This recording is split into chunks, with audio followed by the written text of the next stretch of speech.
Qatar Tamil சங்கத்துலேருந்து Ilaiyaraaja concert தாங்க arrange பண்ணியிருந்தாங்க. எங்கன்னு பார்த்தீங்கன்னா QNCCயில் தாங்க நேத்திக்கு அரேஞ்ச் பண்ணியிருந்தாங்கங்க. டைம் பார்த்தீங்கன்னா 7 to 11 தாங்க. பட் அன்ஃபார்ச்சுனேட்லி எங்களால் போக முடியல. பாப்பா 2 பேருக்குமே எக்ஸாமும் நடந்துகிட்டு இருந்தது. ஹெல்த் வைஸு கொஞ்சம் ப்ராப்ளமாக இருந்தது. லேட் நைட் கூட.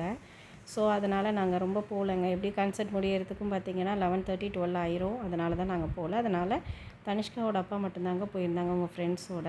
இந்த மாதிரி டேக் ஒன்று கொடுத்துருந்தாங்க. ஆன்லைன்லேயே டிக்கெட்டும் புக் பண்ணிட்டாங்க. பார்த்தீங்கன்னா செம்ம ரஷ்ஷுங்க. சீக்கிரமே டிக்கெட்டும் வேறு சேல் ஆகிட்டுன்னு சொன்னாங்கங்க. இது பார்த்தீங்கன்னா QNCCயில் இந்த ஸ்பைடர் தாங்க ஃபஸ்ட்டு இருக்கும் என்ட்ரன்ஸ்லேயே. பார்க்குறதுக்கே ரொம்ப சூப்பராக இருக்குங்க. அங்கேயே இருந்து பார்த்தீங்கன்னா உள்ளே பார்த்தீங்கன்னா பெரிய ஹாலுங்க. இதில் பார்த்தீங்கன்னா 7, 8, 9 தாங்க எங்களுக்கு வந்து அலாட் பண்ணால். பார்த்தீங்கன்னா இங்கே வந்து நல்ல பெரிய ஹாலுங்கிறதுனால ஒவ்வொரு என்ட்ரன்ஸ்க்கும் வந்து ஒவ்வொரு இது கொடுத்துருந்தாங்க. சில்வர், பிளாட்டினம், விஐபி அந்த மாதிரிலாம் அலோகேட் பண்ணியிருந்தாங்கங்க. எங்கள் ஃபேமிலியில் பார்த்தீங்கன்னா எல்லாருமே இளையராஜா ஃபேனுங்க. என் சின்ன பொண்ணு பார்த்தீங்கன்னா ரொம்ப பிக் ஃபேனுங்க. இளையராஜா பார்த்ததோ இல்லைன்னா ஃபோட்டோவில் கூட அவள் பார்த்தது கிடையாது. பட் ஆனால் காரில் எப்போதுமே அவள் ஏறினோன்னே ஃபஸ்ட்டு போடுற பாட்டு பார்த்தீங்கன்னா எண்ணெய் தொட்டு அள்ளிக்கொண்ட பாட்டும், அதுக்கப்புறம் மதுரை மறி கொழுந்து வாசம் பாட்டு தாங்க அவள் எப்போதுமே கேட்பாள்.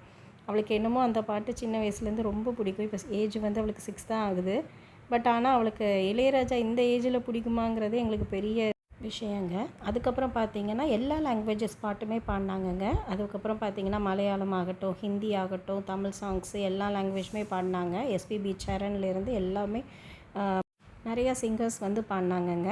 ப்ளேபேக் சிங்கர்ஸும் வந்து பாடினாங்க. சாங்ஸும் பார்த்தீங்கன்னா எல்லாமே சூப்பராக இருந்ததுங்க. லைவில் பார்க்கையில வித்தியாசமாக தான் இருந்தது அப்படின்னு என் ஹஸ்பண்டும் சொன்னாங்க. எல்லாமே பார்த்தீங்கன்னா எனக்கு வீடியோ எடுத்து வீட்டுக்கு அனுப்பிட்டே தாங்க இருந்தாங்க. நான் எல்லாமே வீட்டில் இருந்து தாங்க பார்த்தேன். ஓகேங்க. சப்ஸ்கிரைப் பண்ணுங்கள், லைக் பண்ணுங்கள். தேங்க்ஸ் ஃபார் வாட்சிங். பாய்.